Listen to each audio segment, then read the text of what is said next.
Chapter 1. This is what happened during the time of Xerxes, the Xerxes who ruled over 127 provinces, stretching from India to Kush.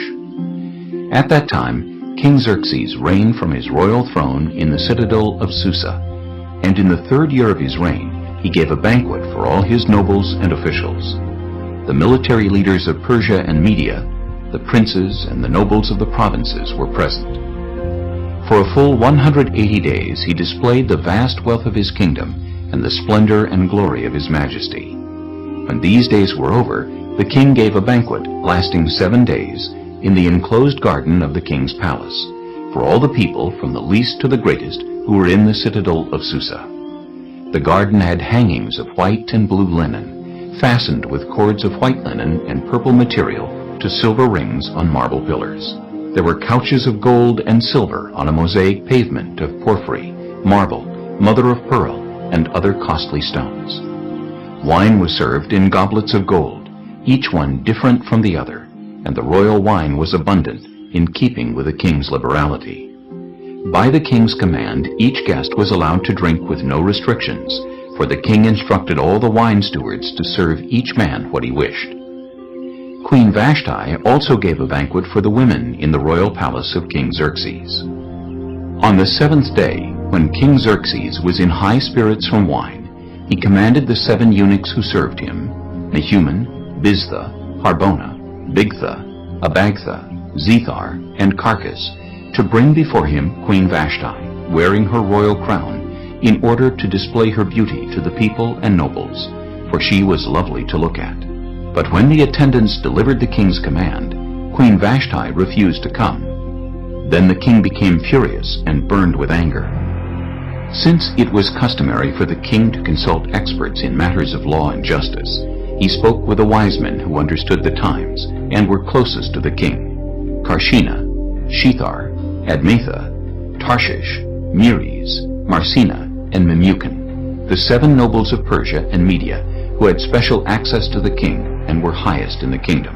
According to law, what must be done to Queen Vashti? He asked. She has not obeyed the command of King Xerxes that the eunuchs have taken to her. Then Memucan replied in the presence of the king and the nobles. Queen Vashti has done wrong, not only against the king, but also against all the nobles and the peoples of all the provinces of King Xerxes.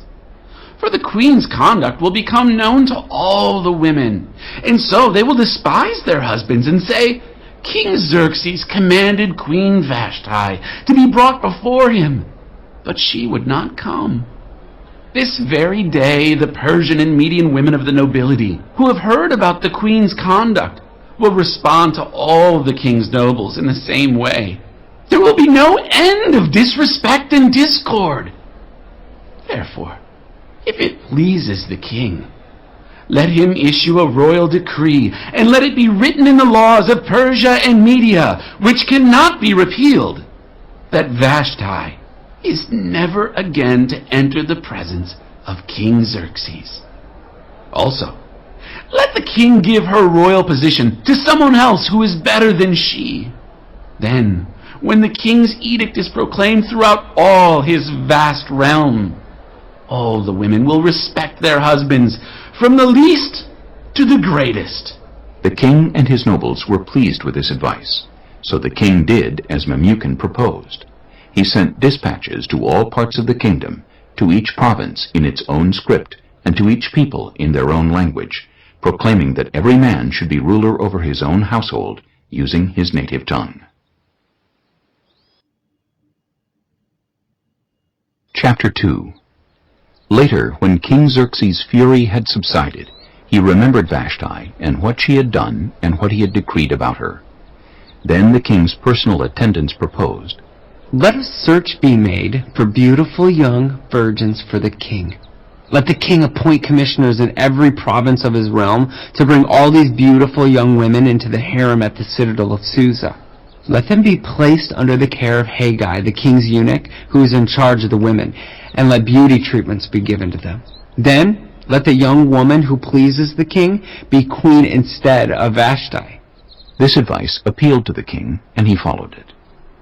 Now there was in the citadel of Susa a Jew of the tribe of Benjamin named Mordecai, son of Jair, the son of Shimei, the son of Kish, who had been carried into exile from Jerusalem by Nebuchadnezzar, king of Babylon, among those taken captive with Jehoiakim, king of Judah. Mordecai had a cousin named Hadassah, whom he had brought up because she had neither father nor mother. This young woman, who was also known as Esther, had a lovely figure and was beautiful. Mordecai had taken her as his own daughter when her father and mother died. When the king's order and edict had been proclaimed, many young women were brought to the citadel of Susa and put under the care of Hegai. Esther also was taken to the king's palace and entrusted to Hegai, who had charge of the harem. She pleased him and won his favor.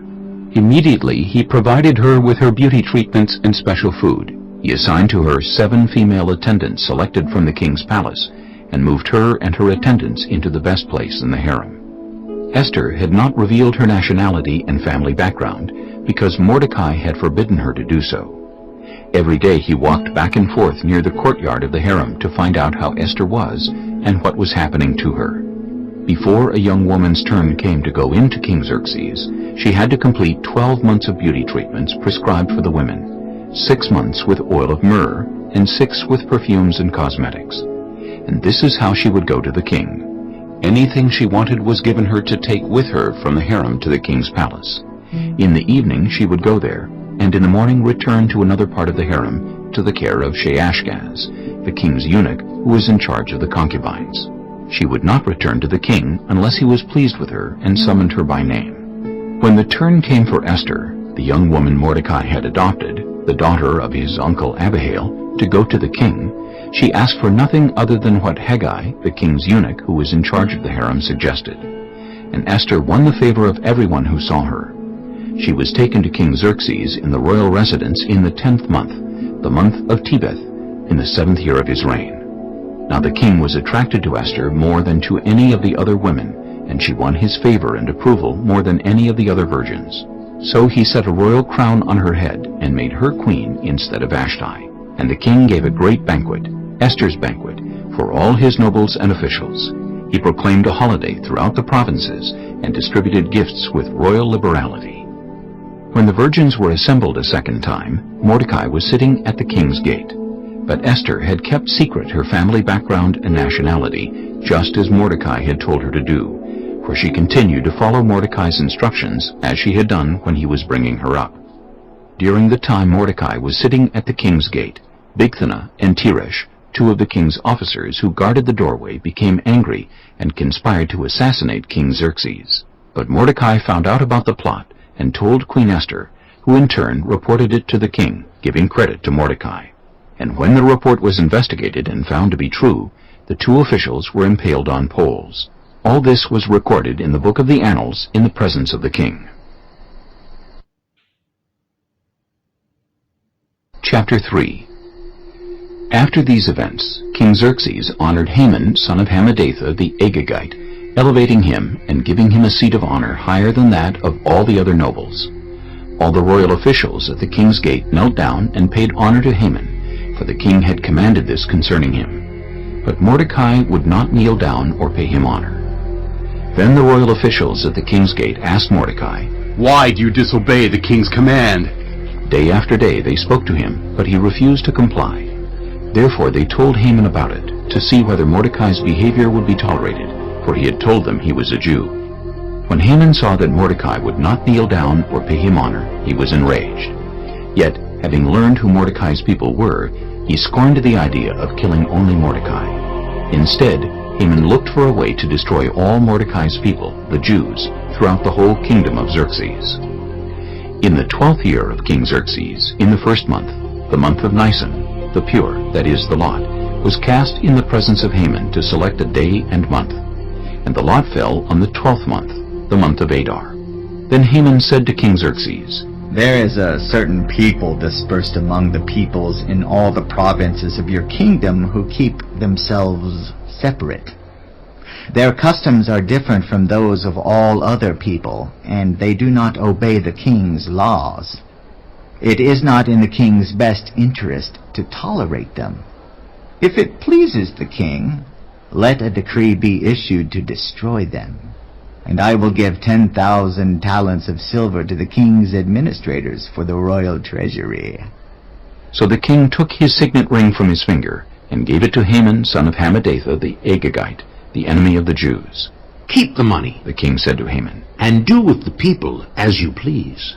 Then, on the 13th day of the first month, the royal secretaries were summoned. They wrote out in the script of each province and in the language of each people all Haman's orders to the king's satraps, the governors of the various provinces, and the nobles of the various peoples. These were written in the name of King Xerxes himself, and sealed with his own ring. Dispatches were sent by couriers to all the king's provinces with the order to destroy, kill, and annihilate all the Jews, young and old, women and children, on a single day, the 13th day of the 12th month, the month of Adar, and to plunder their goods. A copy of the text of the edict was to be issued as law in every province, and made known to the people of every nationality, so they would be ready for that day. The couriers went out, spurred on by the king's command, and the edict was issued in the citadel of Susa. The king and Haman sat down to drink, but the city of Susa was bewildered.